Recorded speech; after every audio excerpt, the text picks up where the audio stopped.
ಎಲ್ರಿಗೂ ನಮಸ್ಕಾರ. ಇವತ್ತು ಮಹಾಭಾರತದಿಂದ ಒಂದು ಶ್ಲೋಕವನ್ನು ನೋಡೋಣ. ಆರೋಗ್ಯಂ ಆನ್ಮಣ್ಯಂ ಅವಿಪ್ರವಾಸಃ ಸಂಪ್ರತ್ಯಯಾವೃತ್ತಿ ಅಭೀತಿವಾಸಃ ಸದ್ವೇ ಮನುಷ್ಯೇ ಸಹ ಸಂಪ್ರಯೋಗಃ ಷಡ್ಜೀವಲೋಕಾಸ ಸುಖಾನಿ ರಾಜನ್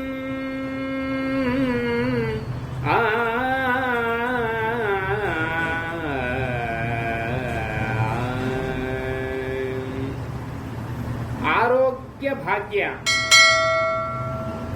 ಸಾಲವಿಲ್ಲದಿರುವಿಕೆ, ಆತ್ಮೀಯರೆಲ್ಲವೂ ಒಟ್ಟಾಗಿ ಇರುವಂತಹದ್ದು, ನಂಬಿಕೆಯುಳ್ಳ ಉದ್ಯೋಗ, ಭಯವಿಲ್ಲದ ಜೀವನ, ಸಜ್ಜನರ ಸಹವಾಸ, ಈ 6 ಲಕ್ಷಣಗಳು ಪ್ರಾಪಂಚಿಕವಾಗಿ ಸುಖವನ್ನು ಕೊಡುತ್ತವೆ ಅಂತ ಹೇಳ್ತಾರೆ. ಅದೇ ರೀತಿಯಾಗಿ ಮೊದಲನೆಯದಾಗಿರುವಂತಹದ್ದು ಆರೋಗ್ಯ ಭಾಗ್ಯ. ಆರೋಗ್ಯ ಭಾಗ್ಯ ನಮಗೆ ಪ್ರಾಮುಖ್ಯವಾದಂತಹದ್ದು, ಅತಿ ಮುಖ್ಯವಾದಂತಹದ್ದು. ಆರೋಗ್ಯ ಭಾಗ್ಯ ಹೊಂದಿದ್ರೆ ಎಲ್ಲವನ್ನೂ ನಾವು ಪಡೆದುಕೊಳ್ಳಬಹುದು. ಆರೋಗ್ಯವೇ ಇಲ್ಲ ಅಂದರೆ ಯಾವುದನ್ನು ನಾವು ಪಡೆದುಕೊಳ್ಳಿಕ್ಕೆ ಆಗೋದಿಲ್ಲ. ಅದಕ್ಕೋಸ್ಕರವಾಗಿ ಆರೋಗ್ಯ ಭಾಗ್ಯ ನಮಗೆ ಅತ್ಯಮೂಲ್ಯವಾದಂತಹದ್ದು. ಅಷ್ಟೈಶ್ವರ್ಯ ಇಲ್ಲದೆ ಇದ್ರೂ ಸಹಿತ ಆರೋಗ್ಯ ಭಾಗ್ಯ ಇಲ್ಲ ಅಂದರೆ ಪ್ರಯೋಜನ ಇಲ್ಲ.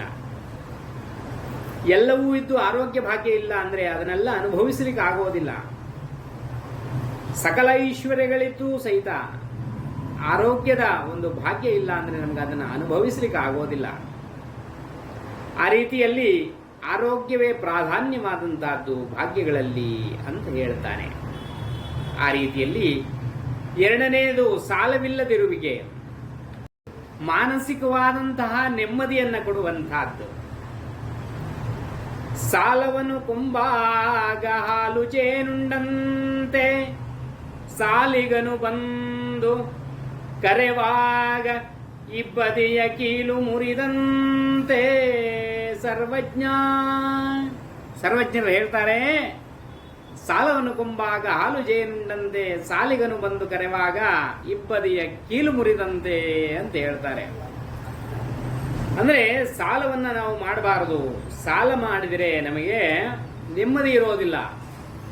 ಎಷ್ಟೊತ್ತಿಗೆ ಅವನು ಬಂದು ಕೇಳ್ತಾನೋ, ಯಾರು ಎದುರಿಗೆ ಕೇಳ್ತಾನೋ, ಅವನ ಕೊಟ್ಟಿರುವಂತಹ ಸಾಲವನ್ನು ನಾವು ಹೇಗೆ ತೀರಿಸೋದು, ಹೇಗೆ ಸಂಪಾದನೆ ಆಗತ್ತೋ ಇಲ್ಲವೋ ನಮ್ದು, ಇವೆಲ್ಲ ಭಯದಿಂದ ಬದುಕಬೇಕಾಗತ್ತೆ.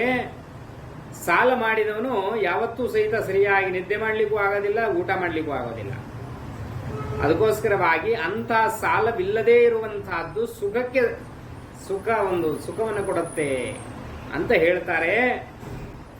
ಆಮೇಲೆ ಆತ್ಮೀಯರೆಲ್ಲರೂ ಸಹಿತ ಒಟ್ಟಿಗೆ ಇರುವಂತಹದ್ದು,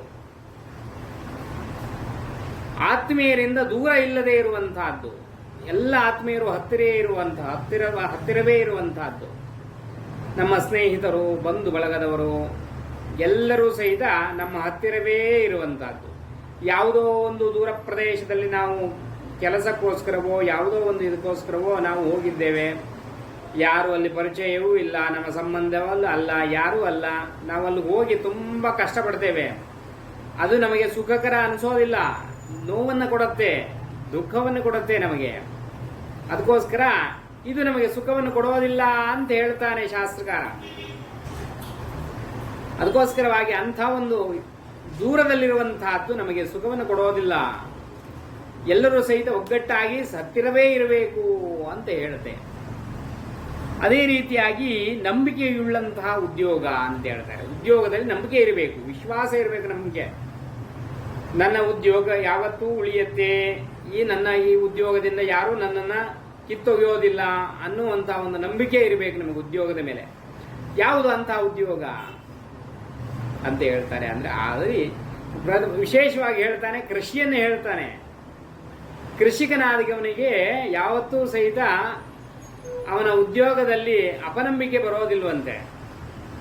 ಯಾರೋ ನಮ್ಮನ್ನ ಕೆಲಸದಿಂದ ತೆಗೆದುಹಾಕಿ ಬಿಡ್ತಾರೆ ಅನ್ನೋ ಒಂದು ಕೃಷಿಕನಾಗಿದ್ರೆ ಭೂಮಿ ತಾಯಿ ಅವನಿಗೆ ಕೈ ಹಿಡದೇ ಹಿಡಿತಾಳೆ ಯಾವುದೋ ಒಂದು ಕ್ಷಣದಲ್ಲಿ. ಯಾವುದೇ ರೀತಿಯ ಆದಂತಹ ಒಂದು ಅಭದ್ರತೆ ಕಾಡೋದಿಲ್ಲ ಅವನಿಗೆ, ಭದ್ರವಾಗಿರ್ತಾನೆ. ಅವನಿಗೆ ಒಂದು ವಿಶ್ವಾಸ ಇರುತ್ತೆ, ಅವನ ಕೆಲಸದ ಮೇಲೆ ವಿಶ್ವಾಸ ಇರುತ್ತೆ, ನಂಬಿಕೆ ಇರುತ್ತೆ. ಅದಕ್ಕೋಸ್ಕರವಾಗಿ ನಂಬಿಕೆಯುಳ್ಳಂತಹ ಉದ್ಯೋಗದಲ್ಲಿ ನಂಬಿಕೆ ಇರಬೇಕು. ಯಾವತ್ತು ನನ್ನನ್ನು ಕೆಲಸ ತೆಗೆದಾಕ್ಬಿಡ್ತಾರೋ, ಕೆಲಸ ಕಳ್ಕೊಂಡ್ಬಿಡ್ತೇನೆ ನಾನು ಅಂತ ಅವನು ಭಯದಲ್ಲೇ ಬದುಕಬೇಕಾಗತ್ತೆ. ಅದಕ್ಕೋಸ್ಕರವಾಗಿ ಅಂತಹ ನಂಬಿಕೆಯುಳ್ಳುವಂತಹ ಕೆಲಸ ಆಗಿರಬೇಕು. ಆಮೇಲೆ ಭಯವಿಲ್ಲದ ಜೀವನದಲ್ಲಿ ಭಯ ಅಂದ್ರೆ ಮಲಗಿದ್ರೆ ನಿದ್ದೆ ಬರೋದಿಲ್ಲ, ಎಲ್ಲಾದ್ರೂ ಓಡಾಡಬೇಕು ಅಂದ್ರೂ ಸಹಿತ ಯಾರು ನನ್ನನ್ನು ಹೊಡೆದು ಬಿಡ್ತಾರೋ, ಯಾರು ನನ್ನನ್ನು ಚೆಚ್ಚಿ ಬಿಡ್ತಾರೋ ಅನ್ನೋ ಒಂದು ಭಯದಲ್ಲೇ ಬದುಕುವಂಥದ್ದು. 4 ಗನ್ಮ್ಯಾನ್ಗಳನ್ನ ಇಟ್ಟು ಬದುಕುವಂತಹದ್ದು. ರಾತ್ರಿ ಮಲಗಬೇಕಾದ್ರೂ ಸಹಿತ ಕಾಯ್ತಾ ಇರಬೇಕು ಅವ್ರನ್ನ.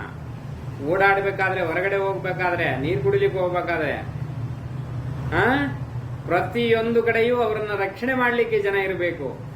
ಆ ರೀತಿಯಲ್ಲಿ ಭಯದಲ್ಲಿ ಬದುಕುವಂತಹದ್ದು ಅದು ಸಹಿತ ದುಃಖಕ್ಕೆ ಕಾರಣ. ಅದರಿಂದ ಸಹಿತ ಸುಖ ಸಿಗೋದಿಲ್ಲ. ಅಂತಹ ಭಯ ಇರಬಾರದು ಅಂತ ಹೇಳ್ತಾರೆ. ಆಮೇಲೆ ಸಜ್ಜನರ ಸಂಘ ಹೆಜ್ಜೇನು